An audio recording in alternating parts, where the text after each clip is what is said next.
നോമ്പാൽ ശോഭിതനായി മോശ, പഠിക്കേ.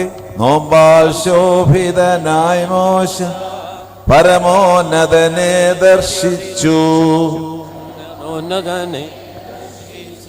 ഇസ്രായേൽ ജനതയ്ക്കേകാൻ കൽപ്പലകളെ പ്രാപിച്ചാൻ.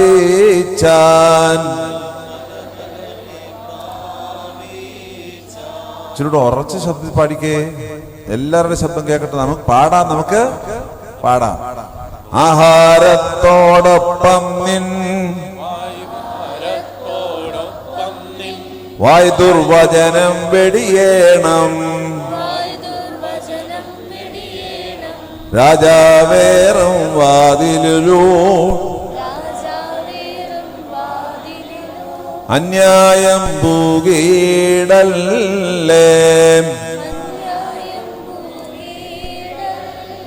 ആഹാരത്തോടൊപ്പം നിൻ വായ് ദുർവചനം വെടിയേണം.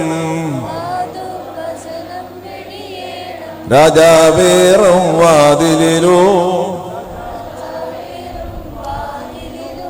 അന്യായം പൂകീടല്ലേ.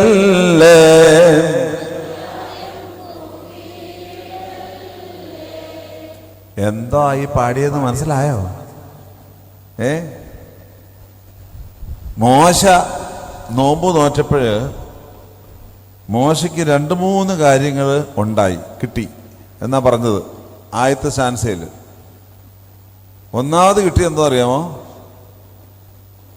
എന്തുവാ? മുഖശോഭ. ഒന്നാമത് കിട്ടിയ എന്തുവാ? മുഖശോഭ, മുഖപ്രസന്നത കിട്ടി. മോശയുടെ മുഖം പ്രസന്നമായി, പ്രകാശിതമായി, ശോഭയുള്ളതായി മാറി. നിങ്ങളൊക്കെ അങ്ങോട്ടും ഇങ്ങോട്ടും ഒന്ന് നോക്കിക്കേ. അടുത്തിരിക്കുന്ന ആളുടെ മുഖത്തോട്ടൊന്ന് നോക്കാൻ. സക്കറിയാച്ച എവി വർഗീസിനെ ഒന്ന് നോക്കച്ചാ. കാണണം. എന്ത് കാണണം? മുഖശോഭ കാണണം. നോമ്പിൻ്റെ റിസൾട്ടാണത്. മുഖശോഭ കാണണം. രണ്ടാമത് പറഞ്ഞിരിക്കുന്നത് അവന് ദൈവദർശനം കിട്ടിയെന്നാണ് പറഞ്ഞിരിക്കുന്നത്. ദൈവത്തെ കാണാൻ പറ്റി. മോശയ്ക്ക് എന്താ കിട്ടി? ദൈവദർശനം കിട്ടി. മൂന്നാമത് പറയുന്നത് ജനത്തിന് കൊടുക്കാനുള്ള കൽപ്പലക കൈ കിട്ടി. ജനത്തിന് കൊടുക്കാനുള്ള കൽപ്പലക കൈ കിട്ടി. എന്തോ കൽപ്പലക അത്? 10 കൽപ്പനകൾ അടങ്ങിയ കൽപ്പല 2 പലകകൾ കയ്യിലോട്ട് കൊടുത്തു. ഈ 3 കാര്യങ്ങൾ ആർക്ക് കിട്ടി? എന്തുകൊണ്ടാണ് മോശയ്ക്ക് കിട്ടിയെന്നാണ് പറഞ്ഞിരിക്കുന്നത്?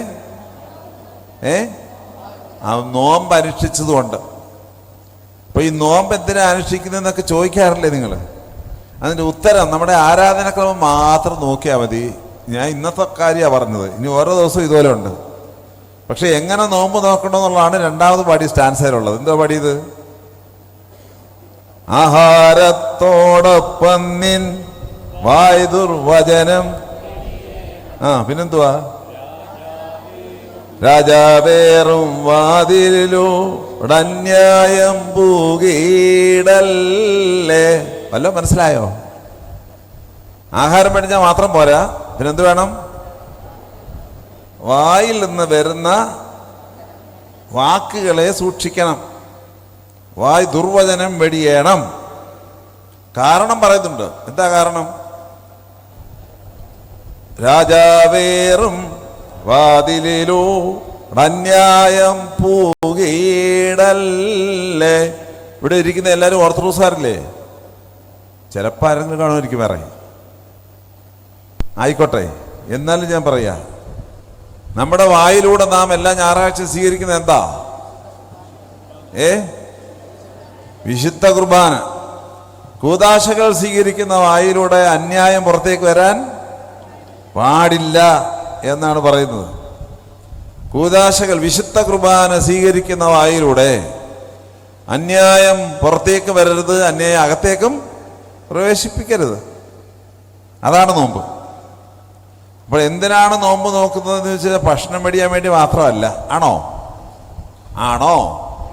അല്ല. പിന്നെന്താണ്? നമ്മെ തന്നെ മോശയുടെ മുഖം ശോഭിതമായതുപോലെ ശുദ്ധീകരിക്കാൻ വേണ്ടിയുള്ളതാണ്.